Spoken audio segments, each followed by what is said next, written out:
ভক্তমণ্ডলী মায়েরা, আজকে আপনারা যে লীলা যে বিষয়টি আস্বাদন করবেন সেইখানে কেমন করে কৃষ্ণকে মনে প্রাণে বেঁধে রাখা যায় সেই ঘটনাটাই আমাদের জানতে হবে। রামকৃষ্ণদেব কালী বলে কেঁদেছিলেন, কিন্তু রাধা গোবিন্দ বলতে কিন্তু সে ভোলে না। আস্তে, এই বাচ্চা কথা হবে না বাবা, বাচ্চা কথা হবে না। দক্ষিণেশ্বর মন্দিরে বেড়াতে গেলে দেখবেন মা কালীর বিরাট একটা বিগ্রহ রয়েছে, তারই পাশে আদ্যাপীঠের মন্দির আছে। আপনারা কোনোদিন যদি যান, দক্ষিণেশ্বর থেকে হেঁটে বেশি নয় 15-20 মিনিট হেঁটে যাবেন আদ্যাপীঠের বিগ্রহ। সেই আদ্যাপীঠ মন্দিরে গিয়ে দেখবেন নিচে মা শারদা দেবী, দূরে দেখবেন 3টে মূর্তি দেওয়া রয়েছে। নিচে মা শারদা দেবী, তার উপরে রামকৃষ্ণ দেব, আর তার উপরে রাধা কৃষ্ণের বিগ্রহ। তাহলে ওপরে রাধা কৃষ্ণ, তার নিচে রামকৃষ্ণ দেব, তারপরে মা। কেন? এইখানে যে তত্ত্বটি শিক্ষা দিচ্ছেন ওইখানে বলতে চাইছে জগতের মানুষকে যে তোমরা রাধা কৃষ্ণের নাম অনেক পরে করবে, তার আগে নিচে তাকিয়ে দেখো মা শারদা দেবীর রূপে সবার বাড়িতে নিজের জন্ম দেওয়া মা বসে রয়েছে। যারা নিজের জন্ম দেওয়া মাকে আগে পূজিত করবে তবেই সে রামকৃষ্ণকে পাবে। রামকৃষ্ণ মানে হচ্ছে জগৎগুরু। এখানে মা বলতে মা বাবা একসঙ্গেই বলেছে, আর রামকৃষ্ণ দেব এখানে জগৎগুরুর তত্ত্বটা দিয়েছেন। যারা মাকে সেবা দেবে, বাবাকে সেবা দেবে, জগৎগুরু যেচে সেদে কৃপা করবে। আর জগৎগুরুর কৃপা যে ভক্ত পাবে, রাধা কৃষ্ণকে ডাকতে হবে না, রাধা কৃষ্ণ নিজে এসে তাকে হৃদয়ে জড়িয়ে ধরবে। এই শিক্ষাই তো মহাপ্রভু দিয়েছেন এই কীর্তনার। তাই জন্য মাগো, আপনাদেরকেও একটা কথা বলবো, এখানে অনেক মূর্তি রয়েছে। দেখুন, রাধা কৃষ্ণ রয়েছে, নিতাই গৌর রয়েছে, হ্যাঁ, নানান রকমের মায়ের মূর্তি রয়েছে, নানান দেব দেবতা রয়েছে। তাই সবাইকে একটা কথা বলবো, মা মা মা মা বলে যে ছেলে কাঁদতে জানে সেই ছেলে অনায়াসেই গোবিন্দকে পাবে। তাই চলুন একটুখানি এখানে যত ভক্তবৃন্দ আছে সবাই মিলে একটু হাত জোড় করে আমরাও একটু চেষ্টা করব মায়ের চরণে সেবা করার। একটু হাত জোড় করে একটু মায়ের স্তব শুনবো সবাই মিলে।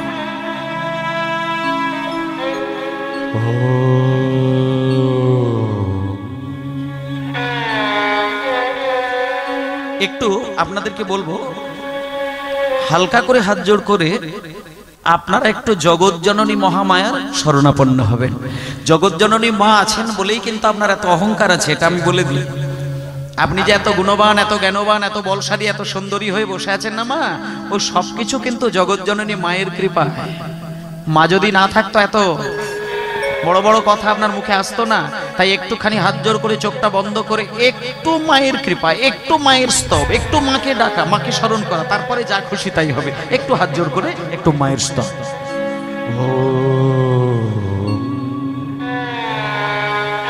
ত্বং স্বাহা ত্বং স্বধা ত্বং হে বশধিকার শরাদিমিকা সুধাতমক্ষরে নীতে ত্রিধামাত্রাদিমিকা স্থিতা আর্ধমাত্রা স্থিতা নিত্যা জ্ঞানি চর্যা বিশেষতঃ ত্বমেব শাতং সাবিত্রী তং দেবী জননী পরা তয়ৈব ধর্যাতে সর্বা তয়ৈতসৃজ্যাতে জগৎ তয়ৈতন্মল্লাতে দেবী সমাধি সন্ততু সর্বদা বিশিষ্ট সৃষ্টিরূপাত স্থিতির্বাচমালনে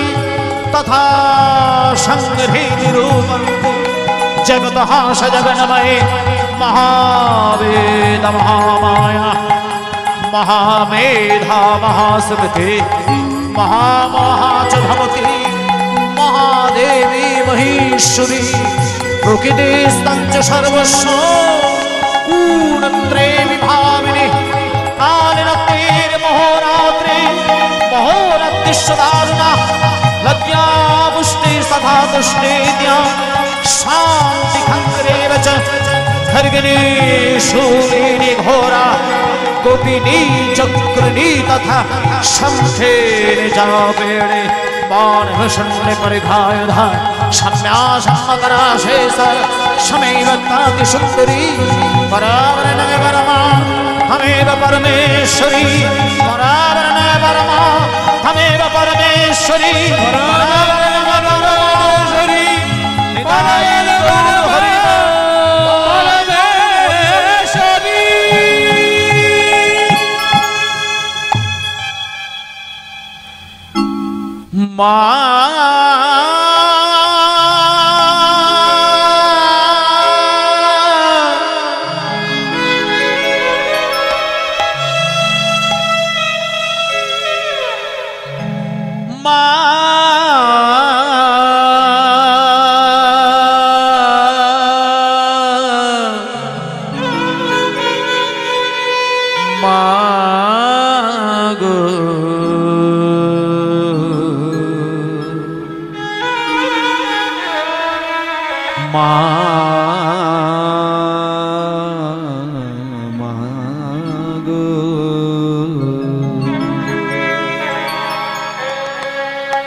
আমি শ্যামা মায়ের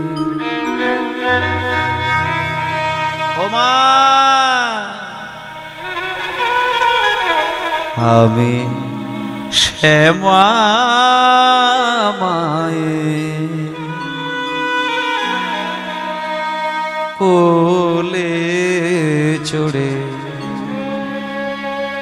অনেকের মধ্যে মাগো অনেকের মধ্যে একটা কি ধারণা আছে জানেন, একই মন্দিরে যেখানে রাধা কৃষ্ণ থাকে সেইখানে নাকি মা কালীকে রাখতে নেই। অনেকে এটা মানে, কিন্তু একটা কথা বলি, আপনারা তো এটাও জানেন যে কৃষ্ণ কালী হয়েছিল, আবার রাধারানীও কিন্তু কালী হয়েছিলেন। তাহলে যে রাধারানী কালী হয়ে আয়ানকে কাঁদিয়েছিলেন, কৃষ্ণ তো কালী হয়েছিল জানেন। তাহলে রাধা কৃষ্ণ দুইজনেই কালী রূপ ধরেছিলেন যেখানে তত্ত্বটা বিচার করেছে।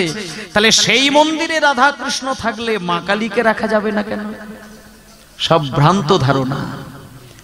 অনেকে যুক্তি দিয়ে বোঝায় যে মা কালী আর কৃষ্ণ আলাদা বিষয়, যে কৃষ্ণকে ডাকে সে তুলসী মালা গলায় নেয়, আর যারা মা কালীর পুজো করে তারা রুদ্রাক্ষের মালা গলায় নেয়।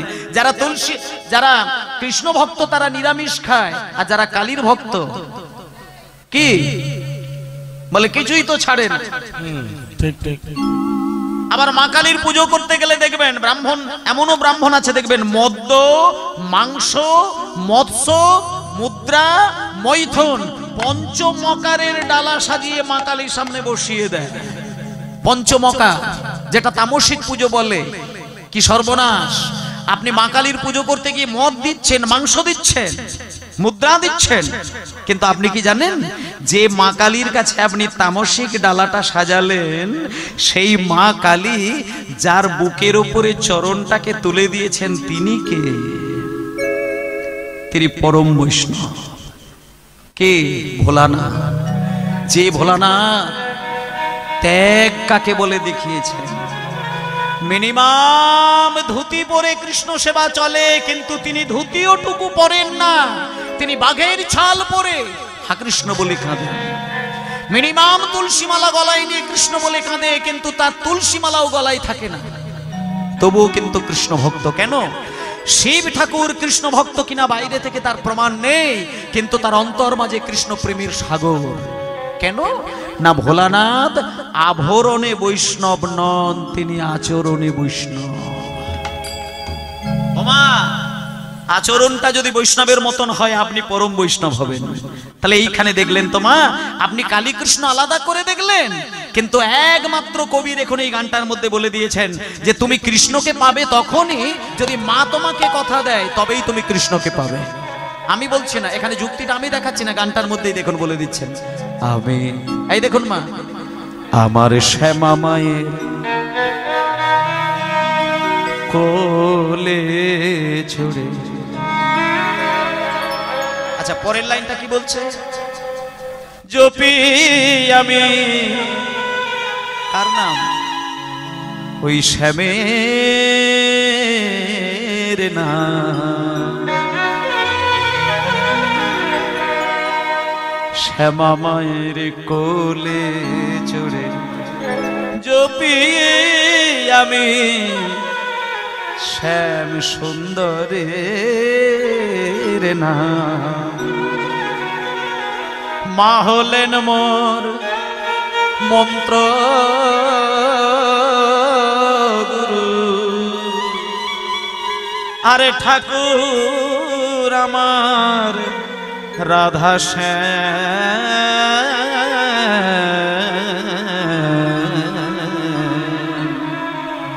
শ্যামা মায়ের কোলে চড়ে জপি আমি শ্যামের নাম। নিতাই গৌরী শ্যাম হয়ে কোলে চড়ে আমি জপি শ্যামের নাম। শ্যামা মায়ের কোলে চড়ে ডুবে শ্যামা যমুনাতে খেলবো খেলা শ্যামের সাথে। ডুবে শ্যামা শ্যামা সাথে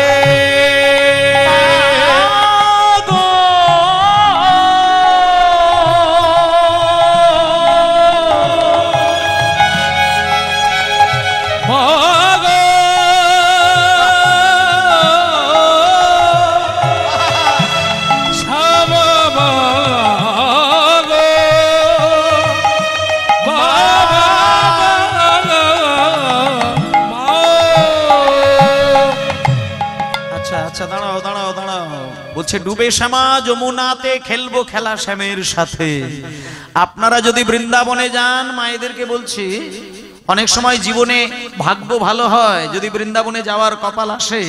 বৃন্দাবনে গেলে যমুনার ওই নীল জল সেইখানে ডুব দেবেন, আর ডুব দিলেই আপনি কেঁদে কেঁদে যমুনাকে বলবেন, হে হে যমুনা, তুমি কৃষ্ণকে পেয়েছো তোমার বুকের মধ্যে, তুমি চোখ বন্ধ করলে তুমি কৃষ্ণের সেবা করো, এটা আমি জানি। আজকে তোমার কোলে ডুব দিয়েছি, তুমি কৃষ্ণকে আমার হৃদয়ে পাইয়ে দাও। ওমা, দক্ষিণেশ্বর মন্দিরে রামকৃষ্ণদেব তখন ছিলেন, তিনি ছিলেন দক্ষিণেশ্বরে। আপনারাও যদি দক্ষিণেশ্বরে বেড়াতে যান দেখবেন একদিকে মা কালীর পুজো হচ্ছে, আবার তারই পাশে দেখবেন রাধা গোবিন্দের পুজো হচ্ছে। একদিন রাধা গোবিন্দের পুজো করতে গিয়েছিলেন এক ব্রাহ্মণ। হঠাৎ করে ব্রাহ্মণের ধুতিটা বিগ্রহেতে জড়িয়ে গিয়ে বেদি থেকে রাধা গোবিন্দের মূর্তিটা নিচে পড়ে গিয়েছিল, আর জানা বিগ্রহটা নিচে পড়ে গিয়েছিল। ওমা, কৃষ্ণের ডান পাটা কোমর থেকে ছেড়ে গিয়েছিল। তৎক্ষণাৎ কেঁদে কেঁদে রাসমণিকে খবর দিয়েছিলেন। রাসমণি যখন দেখলো যে কৃষ্ণের পা কোমর থেকে ছেড়ে গেছে, এক কাজ করো, ওই বিগ্রহটাকে গঙ্গার জলে ভাসিয়ে দাও, আর একটা নতুন বিগ্রহ তৈরি করে রাধারানীর পাশে বসিয়ে দাও। রামকৃষ্ণদেব কাঁদতে কাঁদতে রাসমণির কাছে গেলেন। রাসমণির কাছে গিয়ে বলছে, রাসমণি, কি বলছো তুমি, কি বলছো তুমি? যে কৃষ্ণকে এতদিন সেবা দিয়ে গেলে, সেই কৃষ্ণ বেদি থেকে পড়ে গিয়ে পা ভেঙে গেছে বলে তাকে গঙ্গায় ভাসিয়ে দেওয়ার কথা বলছো? শোনো রাসমণি, একটা কথা বলবো, কিছু মনে করো না। তোমার জামাই মথু, তার যদি পাটা কোনোদিন পড়ে গিয়ে ভেঙে যায়, তোমার জামাইকে গঙ্গায় ভাসিয়ে দিয়ে মেয়ের জন্য কি নতুন জামাই তৈরি করবে? এ কথাটা সত্যি কথা, কথামৃত পড়বেন।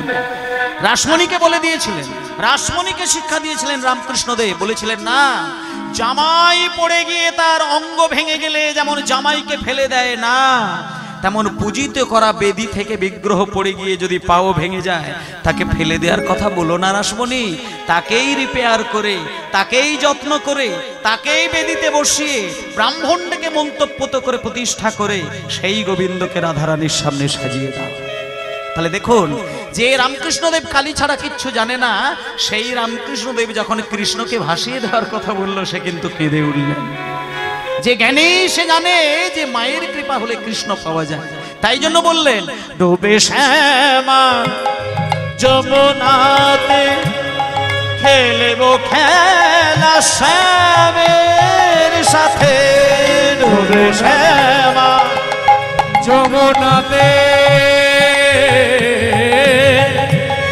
খেলবো খেলা শ্যামের সাথে। ডুবে শ্যামা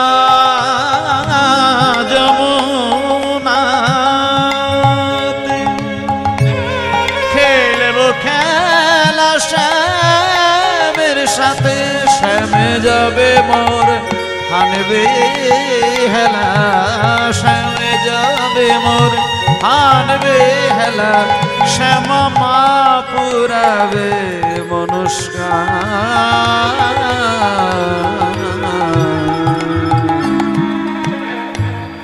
সবাই বলো নিতাই গৌর প্রেমানন্দে হরি বল হরি হরি বল হরি বল হরি বল। তাহলে আমরা আর ভুল তো করলাম না, এখানে তো মাও রয়েছে, বাবাও রয়েছেন, সবই রয়েছেন। আর একটা কথা হচ্ছে, দেখুন বিগ্রহ আপনাদের যদি বাড়িতে মনে হয় যে মা কালীকে রাখবেন, আমি বলে দিচ্ছি কোনো দুঃখ নেই। রাধা কৃষ্ণের বিগ্রহের পাশে মা কালীকে রাখা যায়, কোনো দুঃখ নেই, সব থাকবে, চিন্তা করার নেই। মাকে ডাকবেন কি কারণে জানেন? মাকে ডাকবেন এই কারণে, দেখবেন চোর যারা হয়, ডাকাত যারা হয়, তারা কিন্তু কৃষ্ণ পুজো করে না, নিতাইয়ের পুজো করে না, গৌরের পুজো করে না, শিবের পুজো করে না, কালীর পুজো করে। কেন না? কালী ঠাকুর শক্তি দেয়। শক্তি যদি থাকে, প্রাচীর টপকে কি লাভ দিয়ে ডাকাতি করা যায়। তাহলে প্রাচীর টপকাতে গেলে যেমন শক্তির দরকার হয়, সেই শক্তি মা কালী দেবে, তেমন ভজন করতে গেলে ভক্তের হৃদয়ে শক্তির দরকার হয়, সেই শক্তি মা কালী দিতে পারে। তাই মা কালীর পুজো করলে আপনাকে বলতে হবে, মা কালী তোমাকে আমি সারাটা জীবন সেবা দিয়ে যাচ্ছি, আমি কিচ্ছু চাইবো না, শুধু আমাকে হৃদয়ে শক্তি দাও, আমাকে শক্তি দাও, আমাকে শক্তি দাও, যে শক্তির বলে সারা জীবন ধরে আমি যেন রাধা কৃষ্ণের ভজন করে যেতে পারি। ব্যাস, আপনি পেয়ে গেলেন। তাই ভক্তমণ্ডলী মায়েরা, গৌরাঙ্গের সঙ্গে গণে নিত্য সিদ্ধ পরিমাণে, গৌরাঙ্গের সঙ্গে গণে নিত্য গণে, গৌরাঙ্গের সঙ্গে গণে নিত্য সিদ্ধ পরিমাণে, গৌরাঙ্গের সঙ্গে গণে নিত্য সিদ্ধ সুমিগণে, সে যায় ব্রজেন্দ্র সুত পা, ব্রজেন্দ্র সুত পা, যায় ব্রজেন্দ্র সুত পা, ব্রজেন্দ্র সুত পা, গৌর মণ্ডল ভূমি যে বাজানে চিন্তামণি, গৌর মনে জ্ঞানে চিন্তামণি, তারে হয় ব্রজভূমি বা, হে ব্রজভূমি তারে হে ব্রজভূমি গৌর প্রেম রসার নাবে সে তরঙ্গে যে বাডবে, গৌর প্রেম রসার নাবে সে রাধা মাধব অন্তরঙ্গ হয়, সে রাধা মাধব অন্তরঙ্গ হয়। যারা গৃহে বাবনেতে থাকে হা গৌরাঙ্গ বলে ডাকে, গৃহে বাবনেতে থাকে হা গৌরাঙ্গ বলে ডাকে, নরোত্তম মাগে তার সঙ্গ, নরোত্তম মাগে তার নরোত্তম মাগে তার সঙ্গ, নরোত্তম মাগে তার সঙ্গে করে নিও হে, করে দিও হে, সঙ্গে করে নিও হে, সঙ্গে করে নিও হে, নরোত্তমের এই মিনতি সঙ্গে করে নিও হে, নরোত্তমের এই বিনতি সঙ্গে করে নিও হে, নরোত্তমের বিনতি সঙ্গে করে নিও হে, নরোত্তমের এই বিনতি সঙ্গে করে নিও হে, ওহে গৌর ভক্তগণ সঙ্গে করে নিও হে, ওহে গৌর ভক্তগণের সঙ্গে করে নিও হে, ওহে গৌর ভক্তগণ চরণে শরণ নিলা, ওহে গৌর ভক্তগণ চরণে শরণ নিলা, ওহে গৌর ভক্তগণ চরণে শরণ নিলা, ওহে গৌর ভক্তগণ সঙ্গে করে নিও হে, সঙ্গে করে নিও হে, আমার সঙ্গে করে নিও হে। নিতাই গৌর প্রেমানন্দে হরি বল হরি বল হরি বল হরি বল। ভক্তমণ্ডলী মায়েরা, আজকে বিভিন্ন রকমের তথ্যের মধ্য দিয়ে কীর্তন গান হচ্ছে, সারাদিন ধরেই গান বাজনা শুনছেন তো আপনাদের। কিন্তু একটা খুব আমার ভালো লাগার বিষয় যে সারা দিন গান হচ্ছে যেখানে, সেখানেও যে আমি এতগুলো ভক্তের চরণ আমি পেয়েছি, এটাই আমি নিজেকে ধন্য বলে মনে করছি। বিশেষ করে রাসলীলার আগের পরিবেশটা এত শান্ত হতে পারে দক্ষিণ 24 পরগনার মধ্যে, খুব গর্বের বিষয়। আমি অনেক জায়গায় অনেক, এটা সত্য কথা, আপনারা জানেন, আমার থেকে বেশি জানেন, রাসলীলা শুরু হবার আগের শিল্পী যখন গান করে, তখনই আমরা তো বিভিন্ন জায়গায় গান করি, সব বাড়ির ছাদে ছাদে ছাদে ছাদে রাসে নাচার জন্য সাজতে বসে যায়। একটা করে মোমবাতি জ্বলে, চারিদিকে গোল করে ঘিরে বসে, ম্যাক্সিমাম ছাদে ছাদে সব তৈরি হয়ে যায়। আমি নিজে প্র্যাকটিক্যাল দেখেছি। কিন্তু একমাত্র ব্যতিক্রম এই জায়গাটা দেখলাম, যেখানে সেই প্রভাবটাই আমি দেখতে পাচ্ছি না। এত সুন্দর পরিবেশ, কিন্তু আপনারা ধৈর্য হারা হননি, মন দিয়ে কীর্তন শুনছেন। সব থেকে বড় বিষয় যে আবেগের কীর্তনটা আপনাদের ভালো লাগছে, এটা সব জায়গায় হয় না। আপনারা কীর্তন বোঝেন, আর আপনাদের থেকে বেশি আমি আনন্দ পাচ্ছি যে আপনাদের মতন অনুরাগিনী ভক্তবৃন্দের চরণ ধোলাটা আমি আজকে মস্তকে পেয়েছি। এটাই আমার সব থেকে ভাগ্য ভালো। কারণ একটা কীর্তন শিল্পীর কাছে যে যতই অহংকার করে, হলপ করে বুক চাপড়ে কথা বলুক, একটা শিল্পীর কাছে ভগবানের থেকেও বেশি বড় গুরু তার শ্রোতা, তার ভক্তবৃন্দ। তাই এই মুহূর্তে আমি মঞ্চে দাঁড়িয়ে রয়েছি শুধুমাত্র আপনাদের চরণ ধোলা, আপনাদের আশীর্বাদের জোরে। তাই আমি নিজেকে ধন্য মনে করলাম।